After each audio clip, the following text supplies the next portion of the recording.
Hello and welcome to episode 153 of the Balanced Approach podcast. I'm your host, Louis Padian, and today we'll be covering how all or nothing thinking, which is quite common and often I speak to people about, is keeping people stuck with their weight loss. So, all or nothing thinking often comes up. People describe themselves as I'm a bit all or nothing and often are attracted to extremes. And this is probably something that is probably keeping people in place. And often, once I unpick it with patients and clients, actually we tend to not see these extremes that people are bouncing from, where they're on a really restrictive diet or they're eating everything in sight. Actually, us unpicking this and coming up with a few strategies can help them find a way to get that progress and keep it sustainable long term.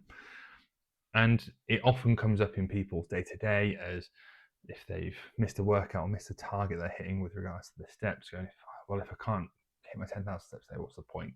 Or if I can't stick to my diet perfectly, then what's the point? I might as well start on Monday again or sack it off completely. And it is the extreme of, if they can't be perfect, then something is ruined completely and has undone all the progress that they've made. And it's really common. It's understandable because we've been taught this, and I'll talk about that in a second. And it is very changeable, and that's something that's really important, that this isn't something that you are, it's something that you do and think, which we can change. So we'll be covering the pattern, the sort of emotional aspects involved with it, and an easier and calmer way to sort of manage it if you do find that you're having this thought, and look at what it is, why it happens, and what to do instead. So what is it and why does all or nothing thinking happen? So it shows that when you can't do something perfectly and you think, well, what's the point? I might as well not even bother. And it can be, even if a small lapse or a wobble turns into, right, I need to reset completely, and you might delay that reset for a couple of days to get out your system, and often comes up from an off-plan meal, a bad food, bad snack, which was potentially unplanned, and they feel like they've ruined all their progress. And often I've seen it with, oh, I had some cake and I've completely ruined my diet, so what was the point? Or I've got a family party coming up and I can't stick to my diet there, so what, I might as well not even bother this week.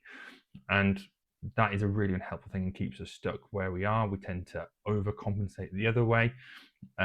People tend to feel like they've undone all the hard work, so they go into a bit of a spiral. There's a lot of guilt and shame associated with it as well, and it doesn't need to be this way, definitely. And it's something that we've definitely learned, and it isn't you personally, it isn't something that you are. It's just a thinking pattern that we need to unpick, and makes recovering from that lapse or that decision a bit harder. And we might not even need to recover from it, because it might not necessarily be as bad as we think it is. And often common things that can happen, or common phrases we'll see with all or nothing thinking, is always and never. So people categorizing things into black and white. Good versus bad is another one, but always and never is it. So I'm not allowed chocolate, I'm never allowed chocolate on my diet, or I always have to have this for lunch.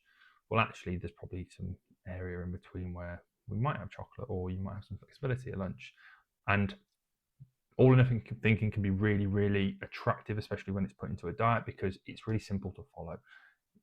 I can have this, I can't have that. There's very strict rules, but life's not very simple and straightforward, and that we need that flexibility moving forwards with regards to social occasions, or where we're not able to access the foods that we had planned, for example. So having some flexibility there is really important.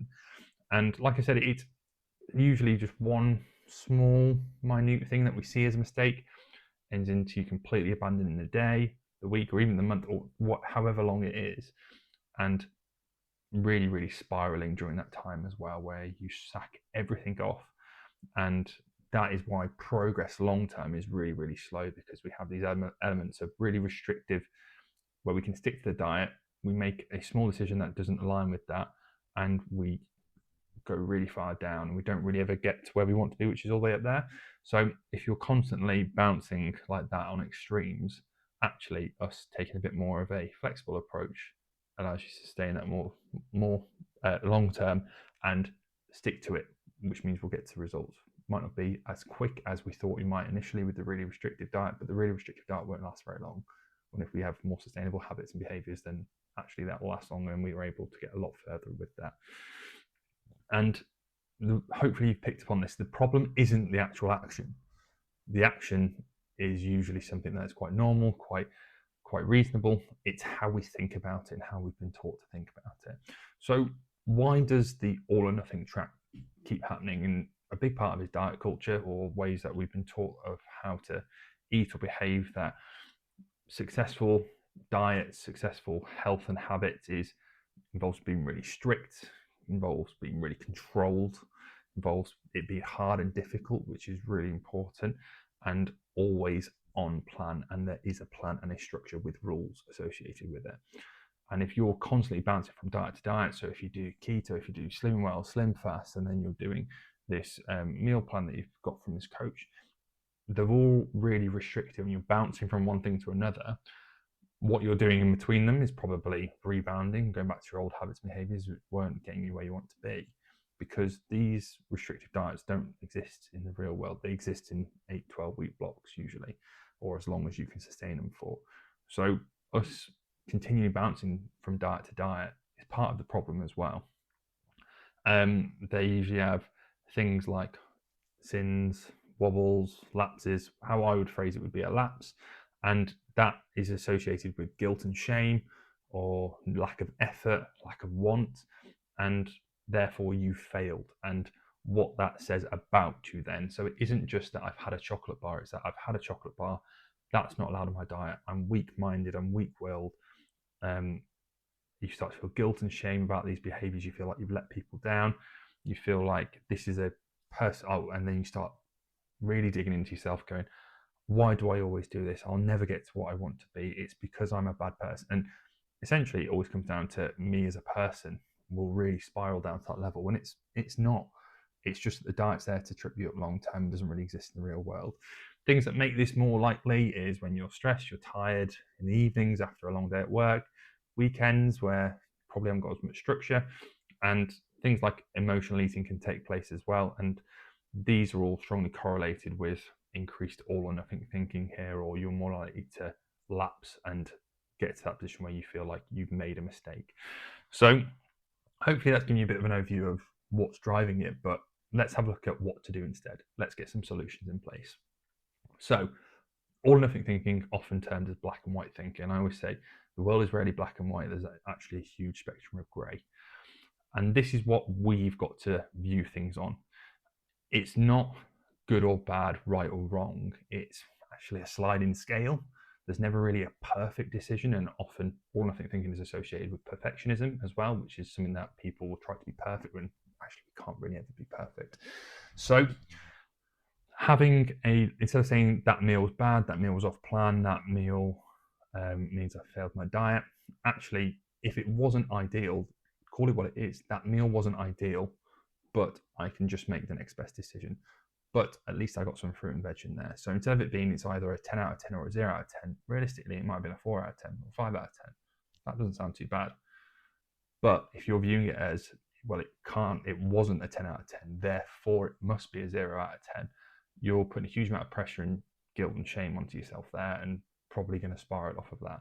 Actually, just because it didn't hit all the goals, let's try and find the positives in that meal. Maybe it was a social meal. Maybe it wasn't the most nutritious meal in the world, which is completely fine. Not all your meals have to be the most nutritious. But actually maybe I had pizza out and actually I spent some really good time with my family and friends, or I really enjoyed that evening, or I had a glass of wine or some alcohol, which isn't included in my diet, but I was able to have it quite flexibly and saw the actual benefits from it as well. So the way that I teach people to eat long term is around flexible restraint, which basically means having no real rules in place and having sort of guidelines and having that flexibility there. So it's never that you can never have chocolate, you can never have cake.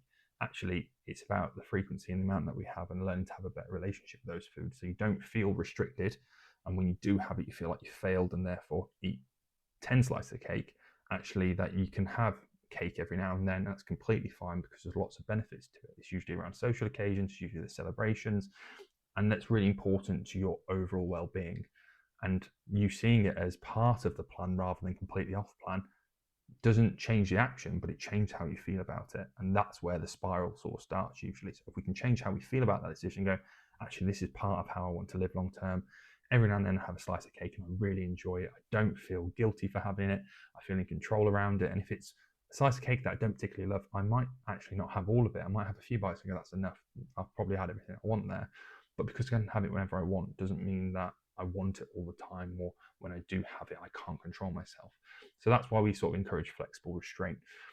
It's shown in research that being more rigid, having those strict rules, is linked with worse outcomes, and having more flexible approach to eating long term is linked with better weight loss, but also weight loss maintenance long term and less distress. So it's more enjoyable for people.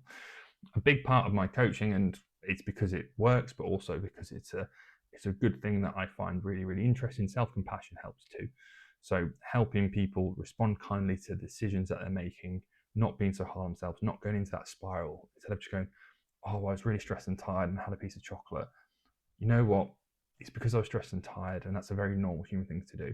What can I do next to sort of help me feel a bit better? Maybe I need to take myself out of the situation. Maybe I need to actually address how I'm feeling, rather than going, well, I've stuffed it now, I might as well go raid the cupboards and have everything in there, because that's not productive long term. Also doesn't make you feel good in the moment.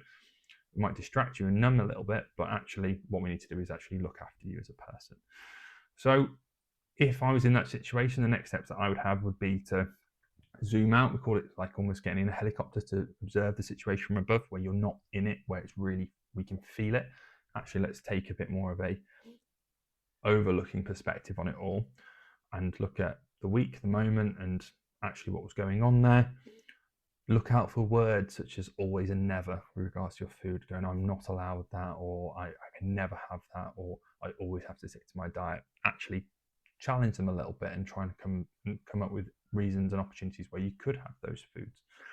Using a scale of 1 to 100 rather than right or wrong, good or bad, going right on a scale of 1 to 10, what decision is this? And I often discuss this during the week when I can't be asked to cook. I talked about it with patients and clients. I probably spoke about the podcast where I have a pizza in the freezer that I will have probably once a week, where I can't be asked to cook, my partner can't be asked to cook. So we go, right, let's get the pizzas out. It saves a lot of stress, saves a lot of us not, but saves us both not cooking when we can't be bothered or don't want to or short on time. But we've made better decisions with these pizzas, that we don't go and order something that's probably got 2,500 calories in. Actually, I know mine in the freezer's probably got about 900 calories in. It's a really nice one. So it's probably a bit more in line with what I'm trying to do, but also I don't feel too bad after having it. As in, physically, if I have something that's probably 2,500 calories, I might not enjoy it, or I might feel really heavy afterwards. So I know that sits well. There's no guilt, there's no shame around it. It's just part of the plan. That's part of how I eat. The next thing, if you do find yourself going, right, that's something that I've done, that like I've raided the cupboards and had a whole packet of biscuits without even realizing, you don't need to compensate for that. It's just about, right, how can I look after myself in the next step? What can I do to bring myself back round? It might be going for a short walk, it might be a call with a friend, it might just be focused on my next meal, making sure it's nutritious and satisfying and satiating. And that will get you where you want to be a lot sooner than compensating, because if you overeat one time and you feel really guilty about it and then you restrict, you'll just open the door for that. You're going to overeat another time when you leave yourself really tired, stressed, and hungry. You won't be able to control yourself, and that's when you're bouncing from one extreme to the other. Same as all nothing thinking. Last but not least is challenge the thought. So this would be when you get into that negative cycle and you feel like you've been really hard on yourself, take a step back and go, what would I say to a good friend in this situation? Well, don't worry about it. It's just one meal. Or don't worry about it. You were really tired and stressed. Actually, let's have a look at what we can do next. So it's easy to reframe compassion when we're thinking about someone else. We're taking ourselves out of the situation. Often people really struggle to be kind to themselves, but are really kind to others. So what would I say to a good friend in this situation? Well, I'd probably say, right, well, how about I say that to myself? You'll probably argue with yourself a little bit and go, yeah, but no, actually, no. Just listen to what you say to a good friend. Don't try and argue with yourself. It's really uncomfortable to start with, but just because it's uncomfortable doesn't mean it's bad. Actually, the more comfortable you get with it, the better your results will be long term. So that's a whiz through about all nothing thinking and how it's keeping people stuck with regards to their weight loss. So as I've said, all nothing thinking makes a mountain out of a molehill is the phrase. So it makes things much bigger and severe than they actually are, and makes you feel worse in the process, which actually leads to people spiraling. So just seeing what it is. It's just one decision. It's just food. It's not good. It's not bad. It's not right. It's wrong. It's just a decision. It's just food. Nothing's broken, and you're only one decision for feeling back in the groove of things. It's all about guilt and shame usually, and that's where a lot of these diets really fall down. The way that they demonize a lot of these behaviors. It's not necessarily the food. It's how they make you feel and how that feeling makes you act long term. And as I've said, flexible restraint, having a flexible structure to your food, self-compassion, and also next steps of if and then strategies. If I find myself halfway through a bag of crisps that I wasn't planning on eating, I will take a step back, assess how I'm feeling, or ask myself, what would I say to a good friend in this situation, instead of beating myself up. Having those if and then strategies in place can be really useful as well. So hopefully that has been useful. A quick whiz round that topic. It's something that's quite common, and if it's something you're struggling with, then hopefully try those things and get back to me and let me know it helps. If you're wanting more support with that, then feel free to reach out. My handle on social media is at Louis Padian Nutrition, which is at LOUISPADIAN at nutrition, on all social media platforms, Instagram, TikTok, Facebook, YouTube, all of them. And if you're wanting any support, then just message me and we can chat about how that could look for you long term. Something that I commonly work on with people and get really good results with. So definitely if something you're struggling with, then don't be afraid to reach out. I have lots of free resources. I have a free 5-day meal plan that is all calorie calculated and tasty recipes that will keep you on track with your goals, but also make food and healthy eating nice and flavorful, alongside a calorie and protein calculator. So if you're not too sure what or how many calories you should be eating, how much protein you should be eating for your goals, then put your details into that calculator and alongside what you want to achieve, and it will give you your calories for the day, your protein for the day, but also how many calories and how much protein per meal, which is really useful. But for now, thank you very much for listening, and I'll catch you on the next episode.